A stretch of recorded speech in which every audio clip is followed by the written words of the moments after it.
तर जय शिवराय मित्रांनो, स्वागत आहे तुमचं आपल्या आणखी एका वाकड्या तिकड्या व्हिडिओमध्ये। तर आजचा आपला दौरा होता वसुमती नगरीला। अच्छा, उसका कारण म्हणजे हे आमचे शिवाजीराव म्हणले आपने को घोडा आणणे काय।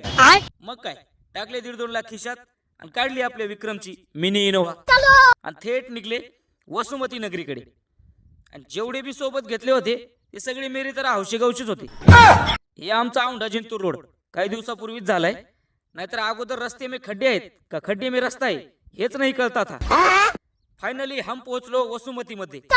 यानं तर गेल्या गेल्या आधी पाण्यावर अट्टा दिला। मी तर लयच भारी दिसायलो की। अबे साले। मग आले लक्ष्मणराव को ट्रॅक्टर सुरू नाही हो रहा था, म्हणून डिगू मामा म्हणले इधर का एखादा फ्यूज काढून देखो। तर पैसे देणे का काम चालू झालं आणि मेरे ऊपर तर कोणलाच भरोसा नाही। बंडल न देता नाराज होणे म्हणून 9-10 नोटा दिल्या मोजायला। त्याच नोटा मी 100 बार मोजा झाले एक बंडल तयार। आणि सगळं होणे के बाद पूजा वगैरे केलं, सगळ्यांना पेढे खाऊ घातले। आणि हे तर कोटाचा पद्धत नाही, धिंगाणा करीत राहते, म्हणून इसको कोटा जास्त नेते नाही। मग काढला आपला घोडा बाहेर आणि लक्ष्मणरावला म्हणलं येऊ द्या डायरेक्ट डांबरी सी। चला तर मग भेटूया आपल्या अशाच एखाद्या वाकड्या तिकड्या व्हिडिओ मध्ये। तोपर्यंत तुम लाईक करो, फॉलो करो।